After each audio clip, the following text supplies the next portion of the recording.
ولا الضالين آمين. بسم الله الرحمن الرحيم. إن الحمد لله نحمده ونستعينه ونستغفره ونعوذ بالله من شرور أنفسنا ومن سيئات أعمالنا. من يهده الله فلا مضل له ومن يضلل فلا هادي له. أشهد أن لا إله إلا الله وأشهد أن محمدا عبده ورسوله. سبحانك لا علم لنا إلا ما علمتنا إنك أنت العليم الحكيم. ولا حول ولا قوة إلا بالله العلي العظيم.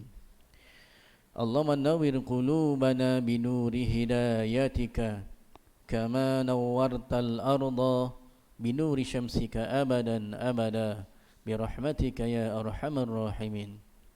اللهم صل على محمد وعلى آل محمد. اللهم صل على محمد وعلى آل محمد. اللهم صل على محمد وعلى آل محمد. Terang sikit dah.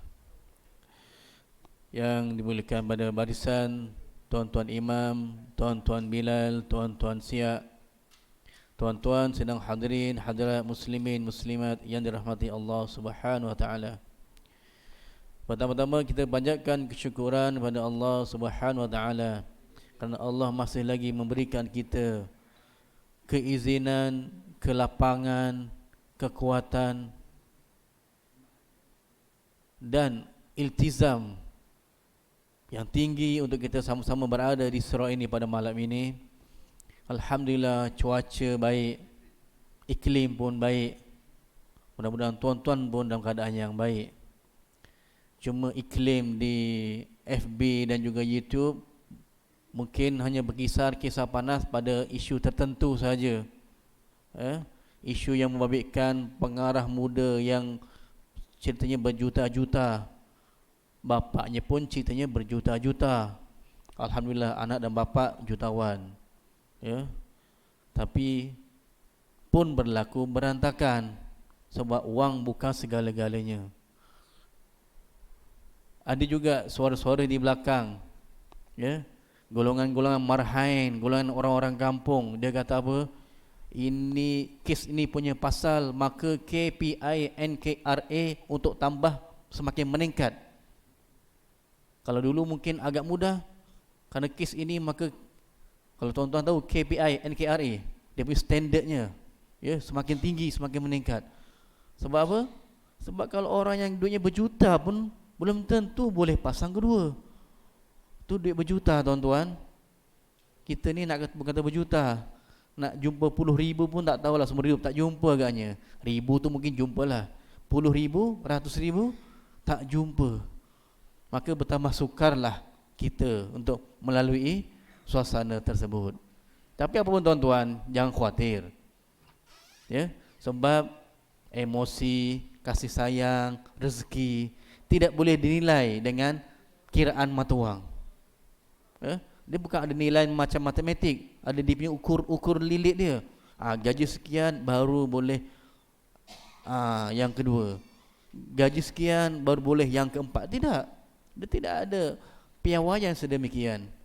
Rezeki masing-masing. Ada juga driver lori yang isterinya 4. Alhamdulillah, tak ada masalah.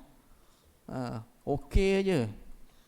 Ya, dulu saya di di Tanjung Karang, tempat mertua saya, ada seorang pakcik tu, isterinya 4, tak ada masalah. Satu rumah lagi isterinya, keempat-empatnya dalam satu rumah. Alhamdulillah. So maknanya jangan khawatir. Siapa yang berani boleh cuba. Untuk saya tak berani lagi sekarang ni lah. Lain kali tak tahulah, ya. Wallahu alam. Sekedar pemuka bicara pada malam ini, ya. Fikirkan dan renung-renungkan. Baik, kita teruskan mengajar kita pada malam ini. Kita membicarakan pasal yang ketujuh. Tuan-tuan tak ambil buku di depan tu? Ada banyak di almari tu. Ya. Aqidah Ahli Sunnah wal Jamaah, ya, tulisan Haji Said Haji Ibrahim, bekas mufti negeri Sabah. Dan kita membicarakan fasal yang ketujuh, penjelasan mengenai rububiyah, dan kita hari ini masuk ke muka surat 81, ya. Bismillahirrahmanirrahim. Firman Allah Subhanahu wa taala dalam surah Yunus ayat yang ke-31. A'udzu billahi minasyaitonir rajim. Qul man yarzuqukum minas samaa'i wal ard amman yamliku as-sam'a wal absara wa man yakhrujul hayya minal mayyit wa yukhrijul mayyita minal hayy wa man yudabbirul amr fayaquluna Allah faqul afala tattaqun.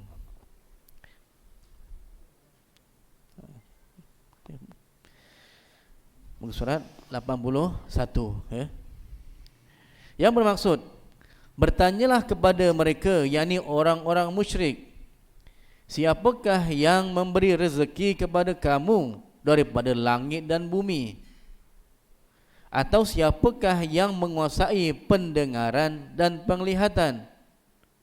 Dan siapakah yang mengeluarkan makhluk yang hidup dari benda yang mati dan mengeluarkan benda yang mati dari makhluk yang hidup? Dan siapakah pula yang mentadbir urus sekalian alam? Dengan pertanyaan-pertanyaan tersebut, maka mereka yang musyrik itu tetap akan menjawab dengan mengaku, berkata, Allah jualah yang menguasai segala-galanya.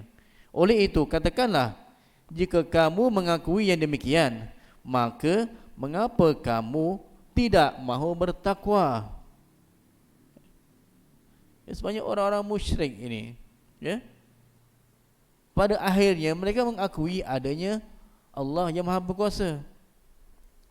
Sebab memang itulah hakikat, ya, di mana hatta orang yang tidak ada agama pun, orang yang etis pun, jauh di lubuk hatinya akan ada hati kecil yang mengatakan adanya Tuhan, ya. Sebab itulah Fir'aun yang begitu gah, yang begitu menolak adanya Allah, bahkan dia mengatakan dia itu adalah Tuhan. Tapi apa berlaku? Bila mana dia lemas di tengah lautan, ketika mana mengejar Musa, Nabi Musa, bila dah hampir lemas, baru dia berkata, aku beriman dengan Tuhan yang Musa sembah. Itulah sebenarnya kata hati kecil dia selama ini yang dia tak keluarkan. Tapi bila dah di hujung-hujung nyawa,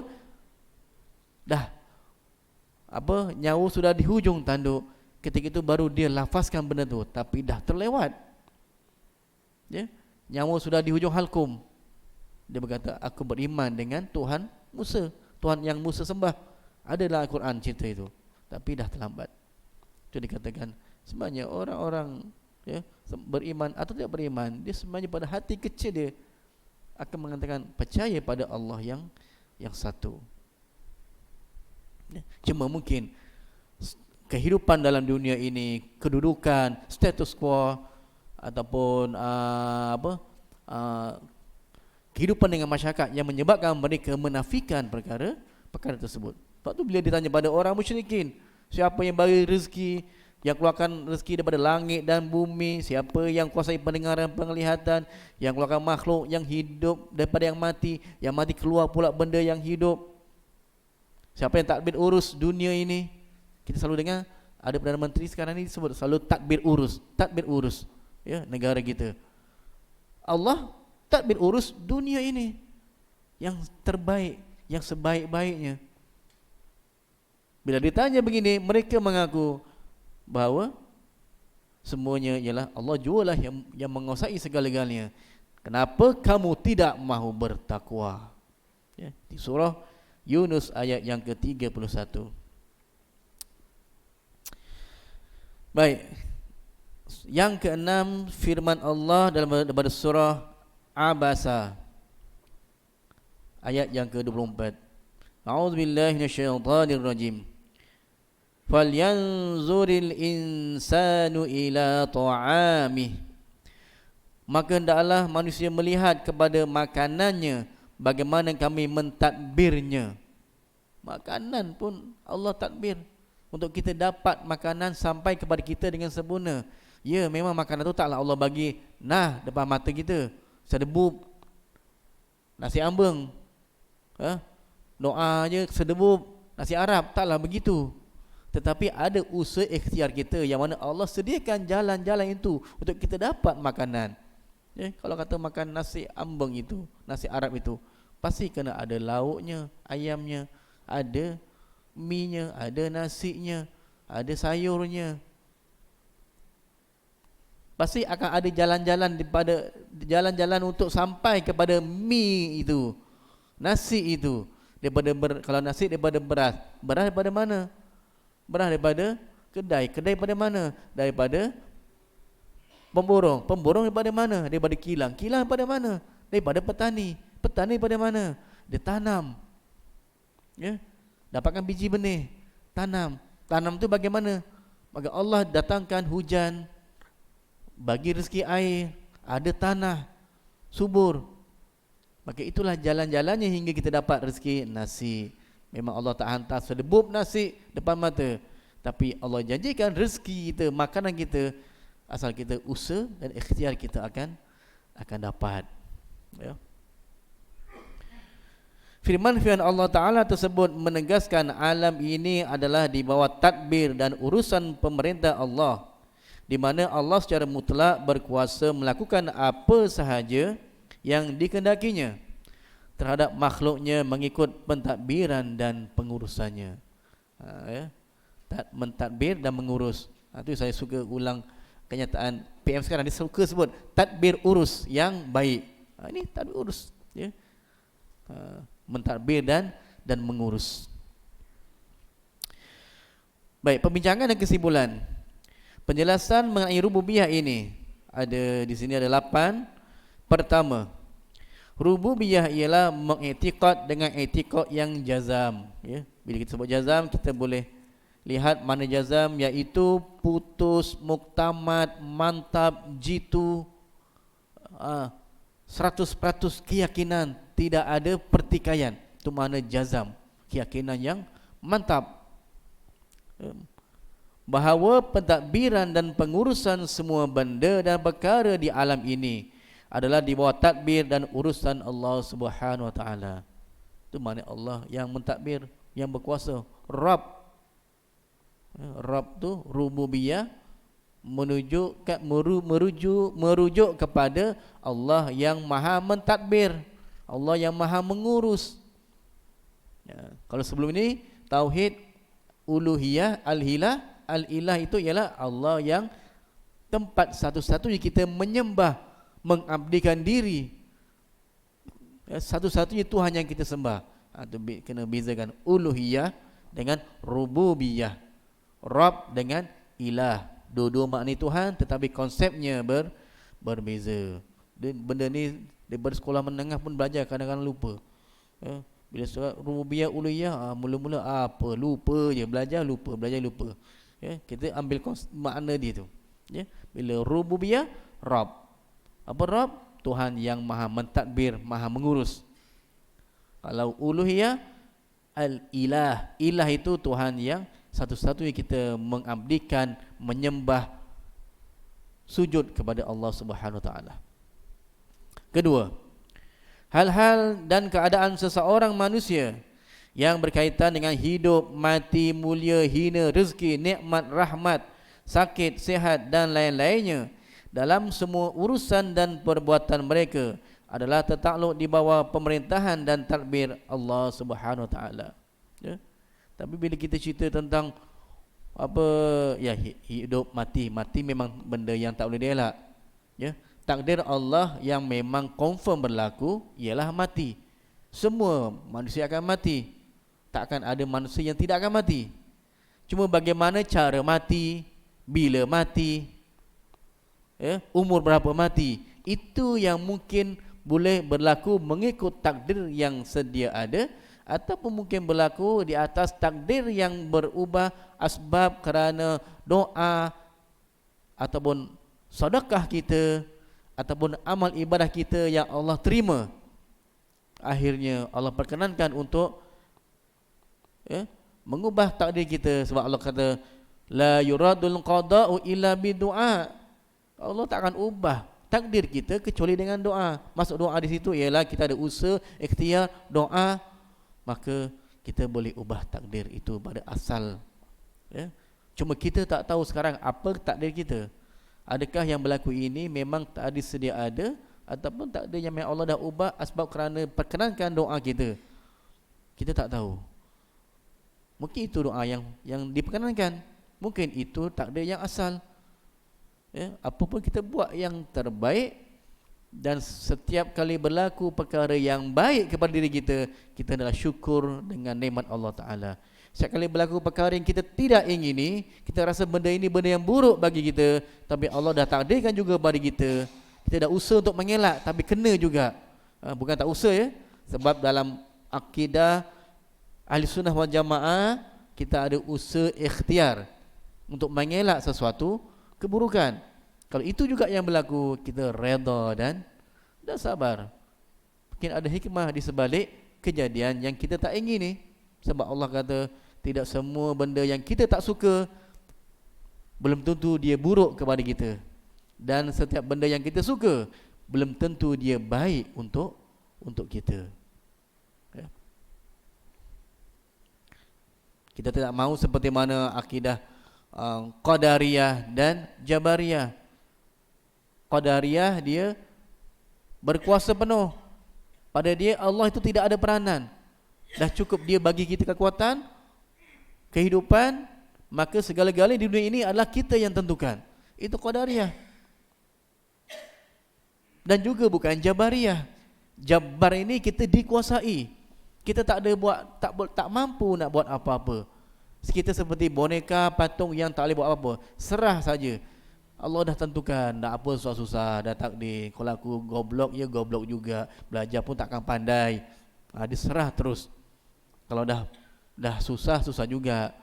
Tapi kalau Allah dah takdirkan kita senang, senanglah. Tunggu je lah rezekinya. Kok tiba-tiba tidur-tidur, bangun-bangun ada 1 juta bawah bantal. Udah tunggu rezeki datang jatuh dari langit, tanpa usaha ikhtiar. Ini macam macam si Piramli tu lah. Piramli menuju 4 belalang, pemalas punya bapak. Tak nak kerja, tak nak apa, anak yang bekerja. Ulat dalam batu pun boleh hidup. Ini kan pula kita manusia, adalah rezeki. Ini fahaman Jabariyah ni, dia berserah saja. Apa nak jadi, jadilah. Jadi kita berpegang pada Ahlussunnah wal Jamaah, kita ada usaha ikhtiar, tetapi dia tidak lari pada landasan highway yang Allah dah tentukan. Tapi dalam highway yang besar itu kita ada ikhtiar untuk bergerak sana dan bergerak sini. Cuma tidak akan melanggar border dan benteng yang Allah dah tetapkan. Ketiga, Allah Subhanahu wa taala yang mentadbir langit dan bumi dan yang memiliki alam ini, mentadbir alam seluruhnya dengan bersendirian dan tidak ditolong oleh sesiapa pun. Sebab sifat Allah Ta'ala itu sendiri adalah wahdaniyah. Allah bersifat esa. Dia bunyi kata esa. Esa, esa samalah ya. Esa, tunggal, satu. Satunya Allah ini tidak seperti manusia. Ya. Dia nak tahu sifat Allah Ta'ala itu bila kita ambil daripada surah Al-Ikhlas ayat 1 hingga 4. Kat situ memang jelas inilah Tuhan yang sebenar-benarnya. Bila kata ada Tuhan yang lain, kita akan kaitkan dengan surah Al-Ikhlas.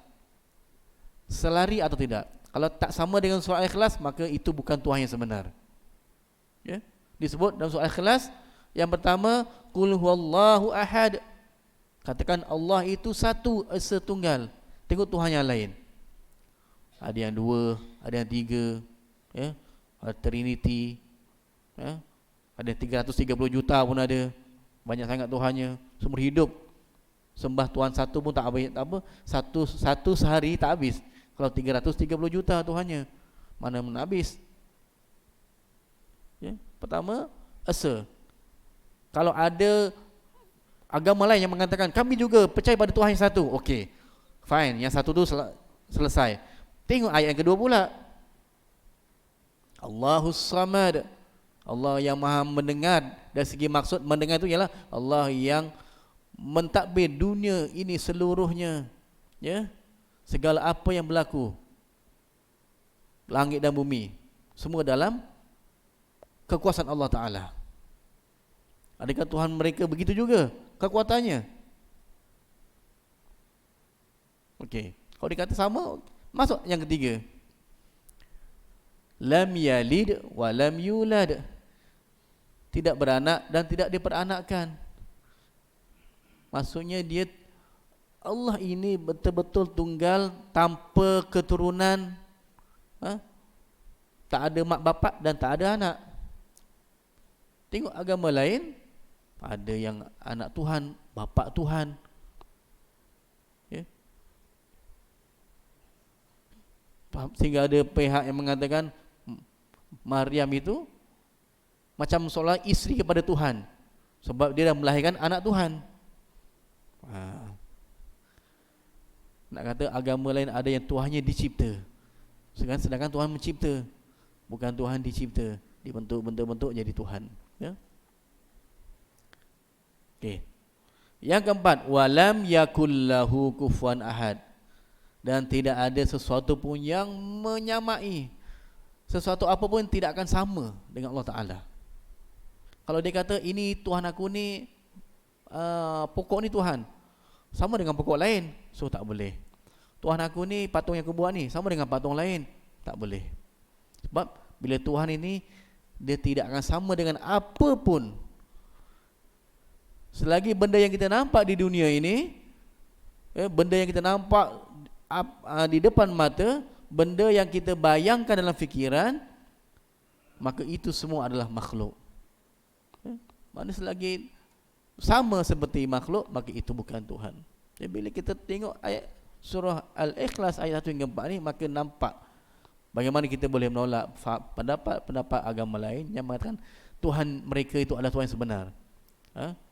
Sebab tidak dapat memenuhi ciri-ciri daripada surah Al-Ikhlas ayat 1 hingga 4. Ya. Ya. Dan kalau Tuhan itu mentadbir dunia secara bersama, ada 2-3 Tuhan, bukan maknanya itu cooperation.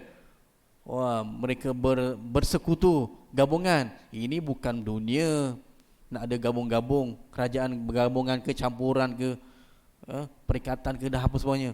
Ini Allah Ta'ala tak perlukan benda-benda tu, gabungan ke, perikatan. Allah satu saja, tunggal, yang mentadbir dunia. Tidak perlu ada pembantu, tidak perlu ada apa kata orang, geng. Sebab bila ada bersekutu dengan yang lain, maknanya Allah itu lemah. Sebab dia memerlukan kawan. Tak boleh nak tabir dunia ni, pening lah. Aku takbir dunia, hang takbir langit lah. Kita bagi dua. Maknanya dia tak berkuasa lah. Tapi Allah yang Maha Esa, tunggal, dia mentadbir seluruhnya dengan bersendirian, tidak ada pembantu. Ya. Ada yang cakap, Ustaz, itu malaikat tu punya banyak, berjuta-juta malaikat, beribu-ribu malaikat. Maknanya Allah tu tak mampu nak buat kerja ke sampai terpaksa suruh malaikat? Sebenarnya dicipta malaikat itulah menunjukkan kehebatan Allah Ta'ala, untuk menunjukkan pada dunia bahawa Allah mampu mencipta pembantu, bukan pembantu, mencipta untuk menunjukkan bahawa dia boleh membuat sesuatu. Dan malaikat itu menurut arahan Allah Ta'ala tanpa bangkangan. Malaikat adalah makhluk yang tidak melanggar perintah. Ada yang tunduk sampai kiamat, sujud sampai kiamat, ya, dengan jumlah yang begitu banyak, ya. Dan mereka patuh. Dan itu sebenarnya sebagai menunjukkan kehebatan Allah Ta'ala dalam mencipta makhluk. Keempat, dalam surah Al-A'raf ayat 54, maknanya kita kena rujuk baliklah, ya, pada muka surat 79 tu, Al-A'raf ayat yang ke-54 dicerita ialah, ingatlah kepada Allah jualah tertentu urusan menciptakan selain makhluk dan urusan pemerintahan. Maha suci Allah yang menciptakan dan mentadbir sekalian alam. Nak cerita tentang bagaimana Allah yang mencipta dan mentadbir sekalian alam. Itu yang keempat ya. Jadi daripada surah Al-A'raf ini dan juga pada surah Al-Jasiyah ayat 36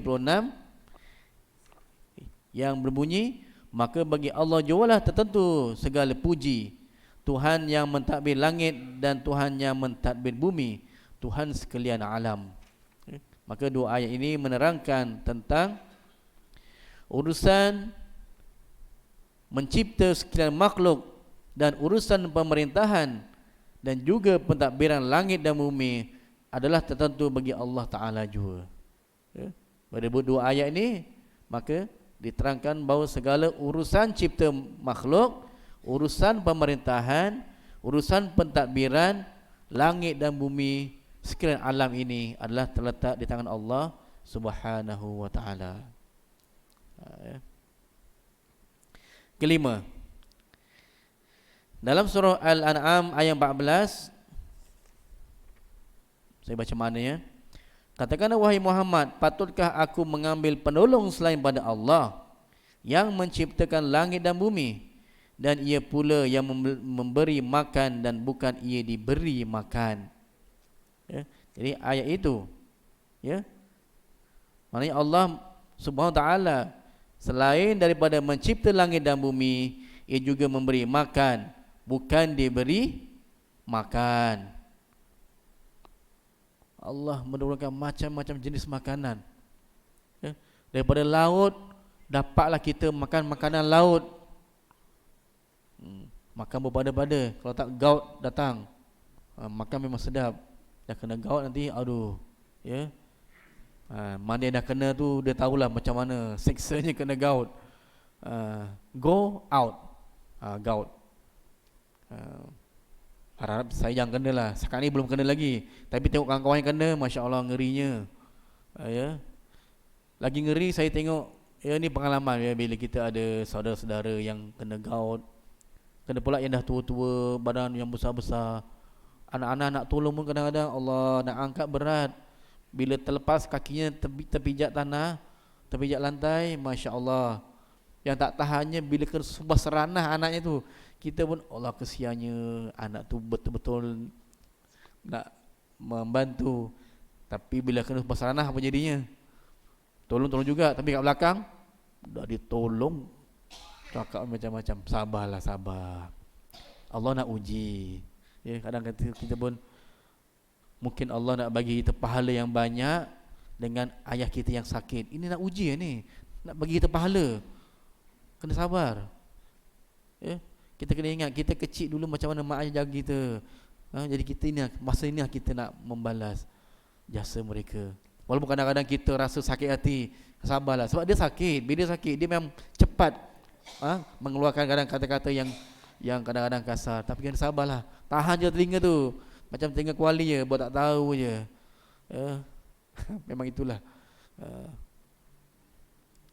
Itu saya tengoklah orang. Tapi saya tak melalui lagi lah. Ya. Mak ayah saya dah ada lagi, tapi sekarang ni sihat lagi kan. Harap taklah begitu. Mudah-mudahan doa-doa lah. Ya. Tapi kalau ada tuan-tuan yang melaluinya, anggaplah ini sebagai satu jalan untuk Allah naikkan martabat kita sebagai anak untuk buat pahala sebenarnya.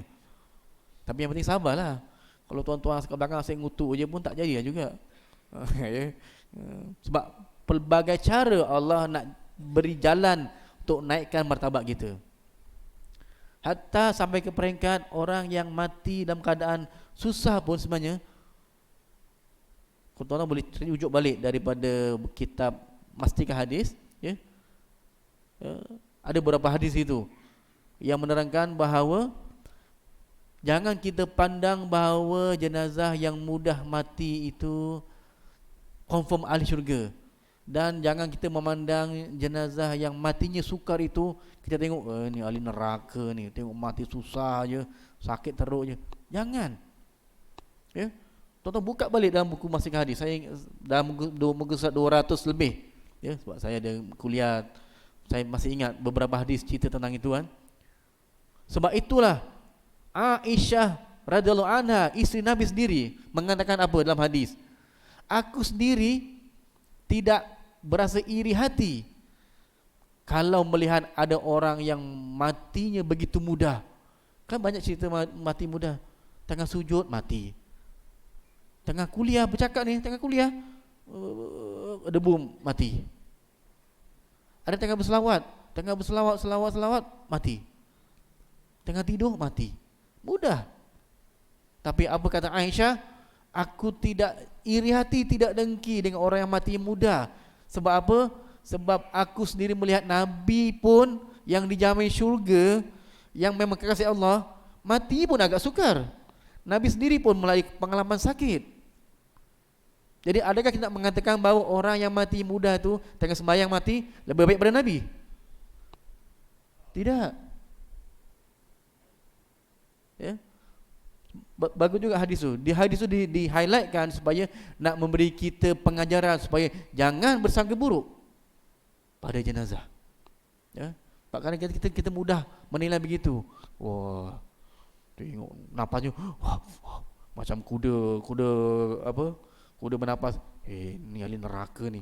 Kita pula nak menerakakan dia. Siapa kita nak menilai dia tu?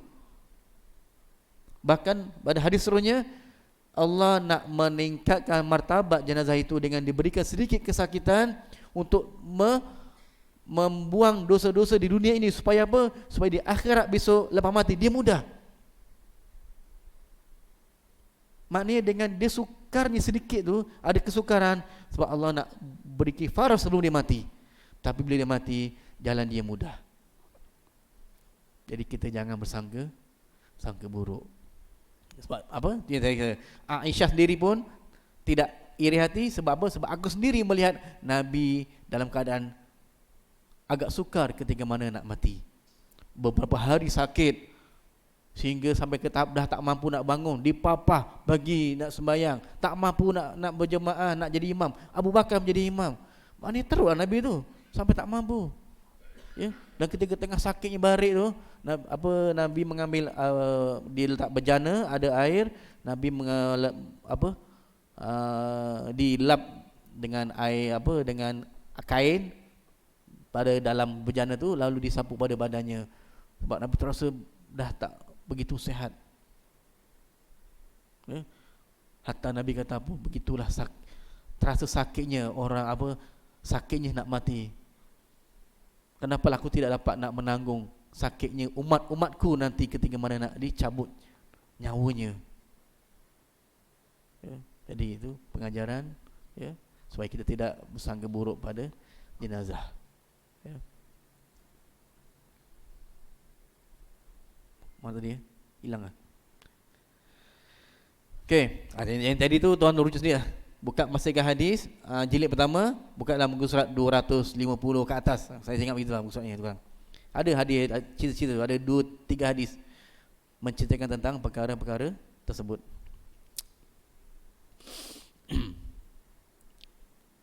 Baik, tadi sebutkan bahawa Allah memberi kita makan, bukan diberi makan. Sebab kita mendapat rezeki yang bermacam-macam. Tadi saya sebut laut, ya, macam-macam rezeki makanan. Darat, ya, macam-macam makanan. Sama ada darat ni sama ada binatang ke ataupun tumbuh-tumbuhan ke. Macam-macam rezeki kita boleh dapat makanan. Tapi kalau kita pula bagi Tuhan makan, itu pelik lah. Ya. Lalu tengok dekat sebelah tokong tu ada buah lima, buah apple. Sedap pula. Kita pun rembat. Dulu kita kecil-kecil kan nakal, duk mancing-mancing kan. Pergi nak mancing tu lalu-lalu. Dulu rumah tak banyak sekarang. Dulu kan hutan aja zaman awal 80-an, zaman saya kecil-kecil tu. 40 tahun yang lalu, lama dah. Ya kan, Meru tak sesak macam ni lagi, Bugapa tak sesak macam ni lagi. Lalu tepi tokong, lalu tepi ada buah-buah. Ya. Saya tak curi, kawan lain curi. Dia ambil, lari. Ya. Tapi yang curi itu biasanya demam. Ada yang dekat-dekat situ demam. Saya tak demam lah. Ya.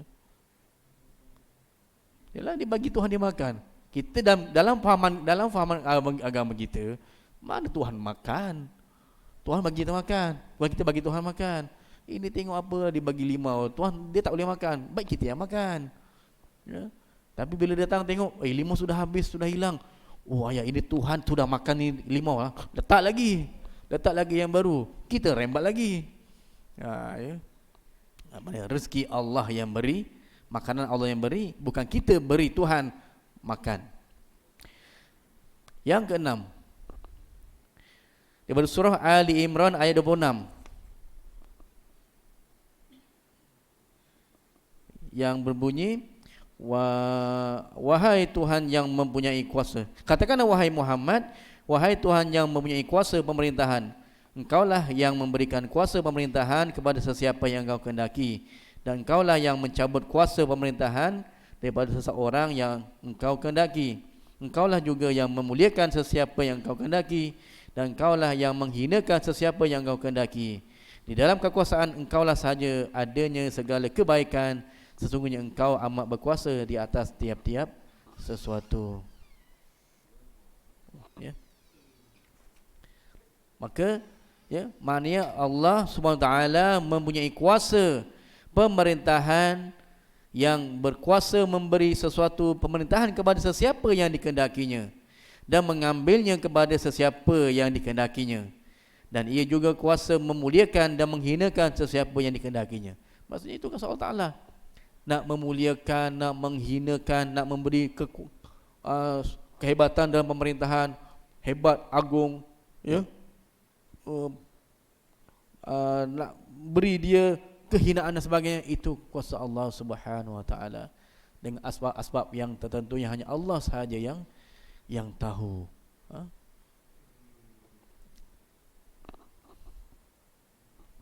Sikit lagi sampaikan tuan-tuan.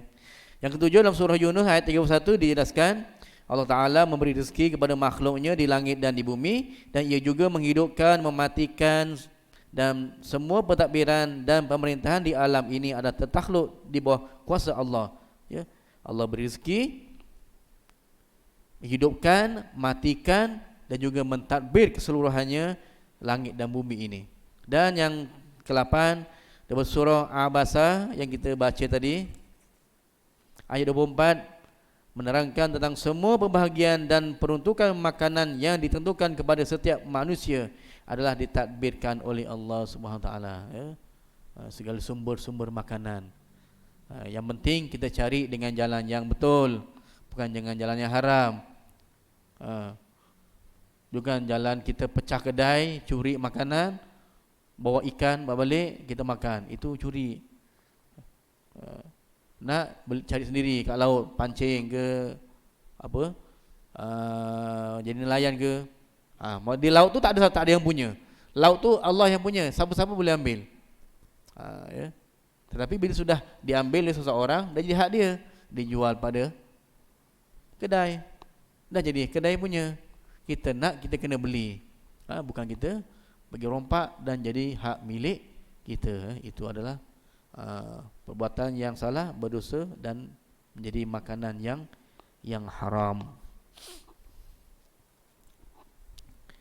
Wallahu alam. Cukup untuk malam ini.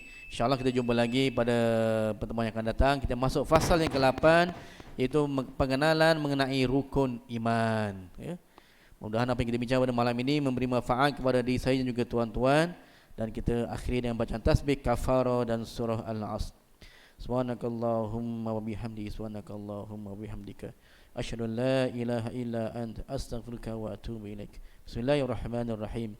Wal 'asr, innal insana lafi khusr illa alladhina amanu wa 'amilus salihati wa tawassaw bil haqq wa tawassaw bis sabr. Sadaqallahul azim. Akhirul kalam. Wassalamu alaikum warahmatullahi taala wabarakatuh.